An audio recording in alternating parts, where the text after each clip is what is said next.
Spirit. Amen. Please be seated. Well, again, welcome. It's great for us to be able to get together on this, can you believe it, fifth Sunday of Easter. Fifth Sunday. Where do they all go? It goes so fast. And yet this opportunity for us to be able to, with the church through time, to use this season of Easter to wrap our brains around what it means for us to believe that the one that we followed but was killed by the forces of darkness in this world got up and lived. And so what he taught is vindicated. And so then the one that we follow is the one who is also with us. And he continues to encourage us and strengthen us to give us the things that we need for every single day.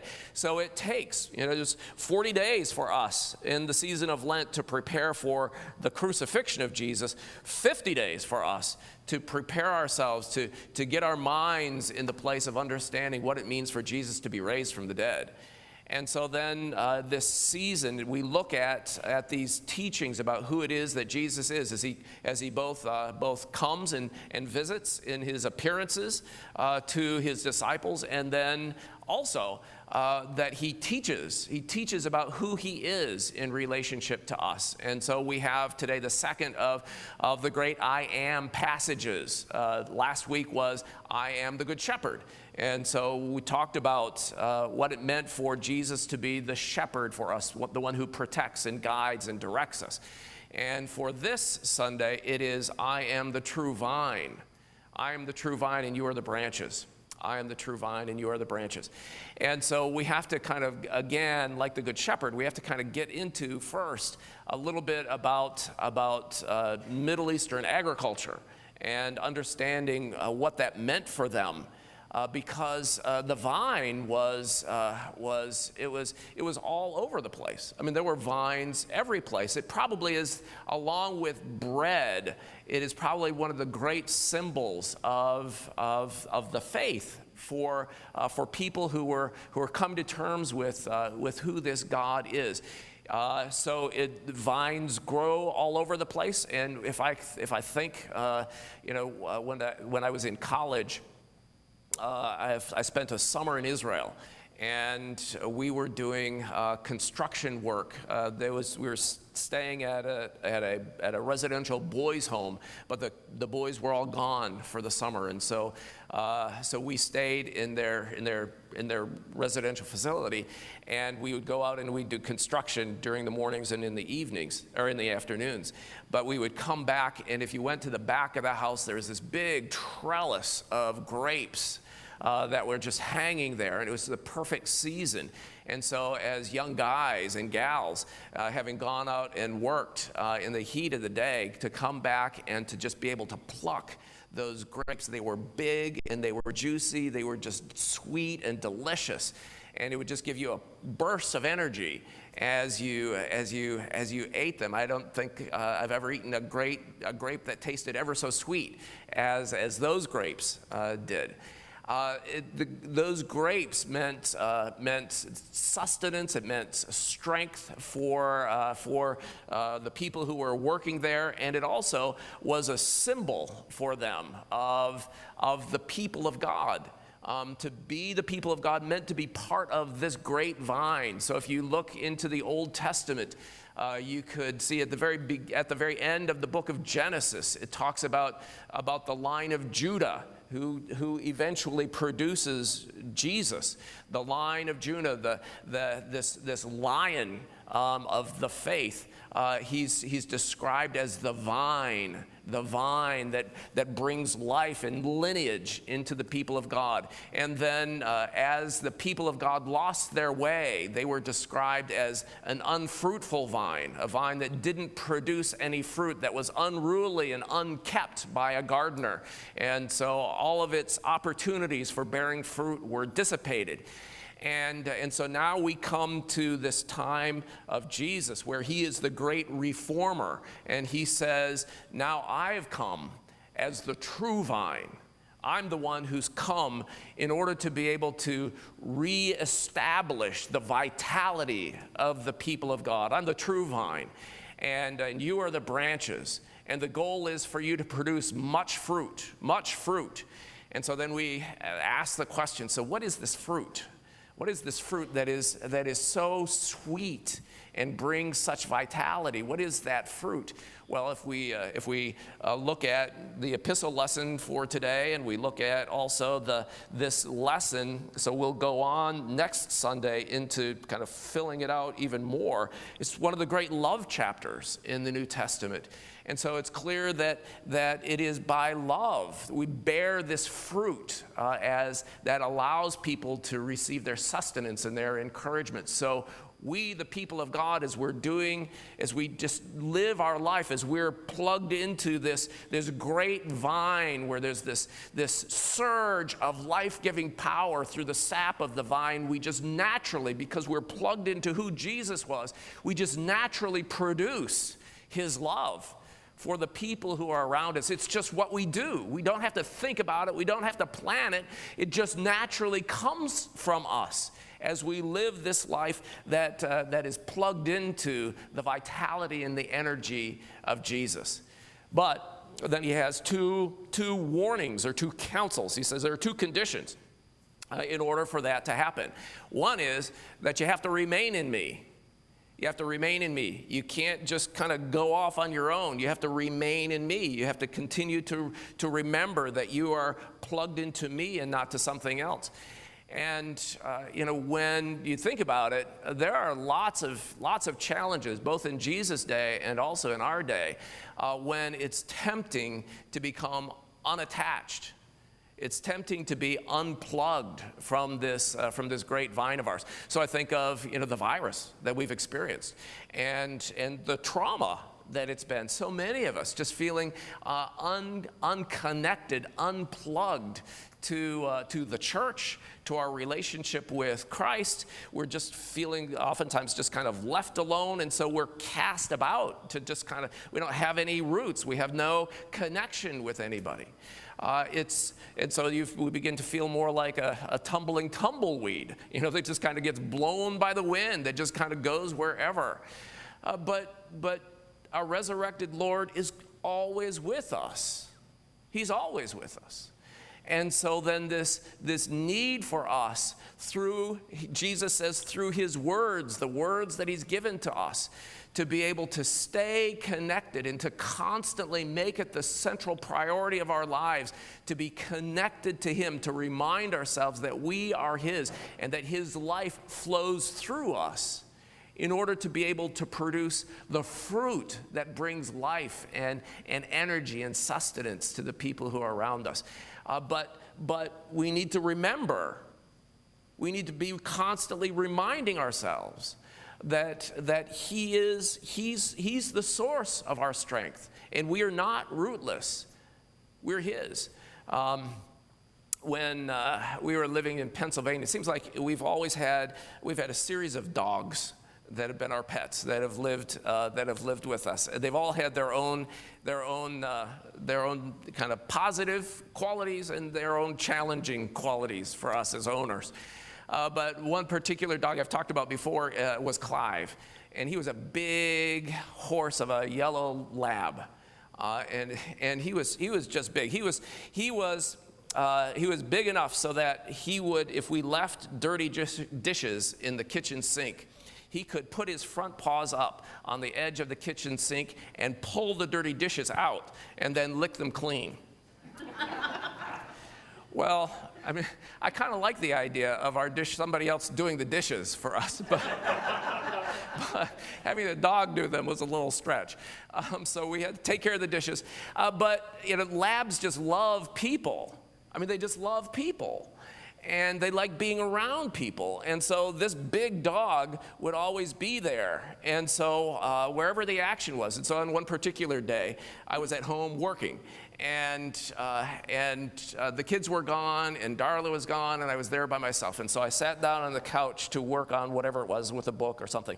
And so I sat down on the couch, and he just came, this big body of his, and he got between my legs and the couch and just kind of laid there. And my feet would almost not touch the floor because of this big body that was there. And then I'd get up to go get a cup of coffee or go into the kitchen or go grab a book from someplace else. And he would get up and he would just go with me. He would just be there right by my side. And sometimes he would kind of come around in front of me and almost stumble on this dog. And so at one point I just got frustrated. I said, just go away, get out of my way. And it was like this. When a light bulb kind of came on and I heard a voice, I think it was God, speaking to me. And the voice saying to me, you know, Todd, if you were half as attached to me as that dog is to you, we'd be doing a lot better.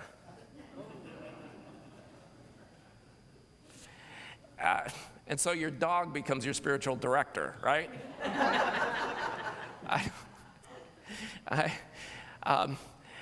There is this truth that for us to be able to be connected to the vitality that comes from Jesus, we have to be connected to him.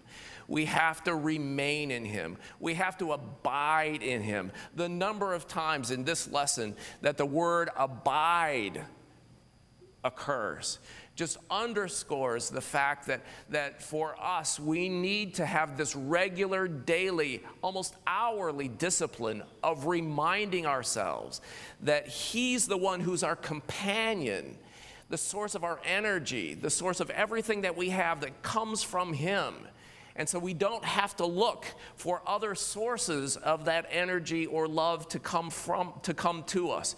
He is there and he is fully sufficient to provide everything that we need. So we have to abide in him. That means remaining in him. And the second thing is this whole trimming thing. So pruning is just a part of what it means for vines to be healthy.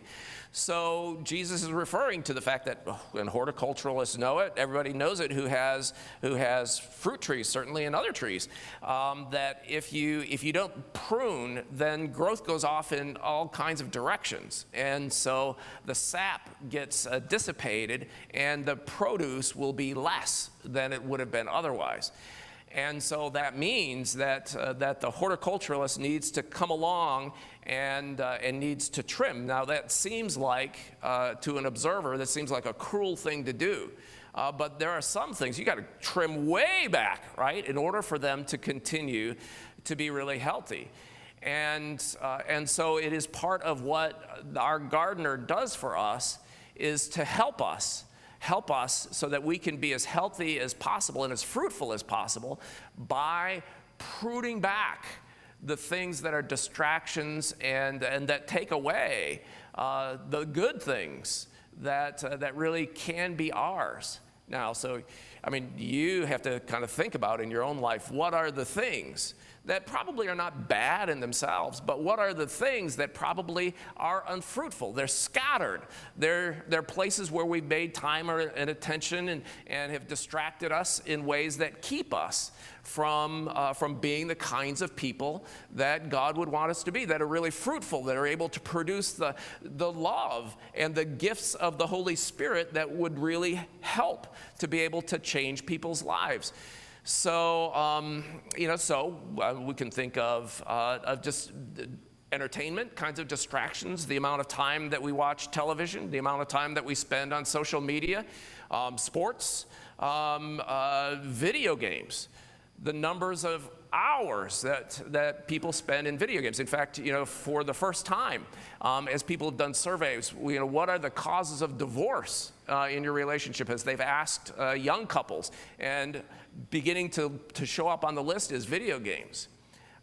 Because we become so distracted by those things, we don't have the time or the energy to be able to invest in loving relationships that really are productive. And so we see the time just going by and don't realize that we've produced nothing of real lasting value.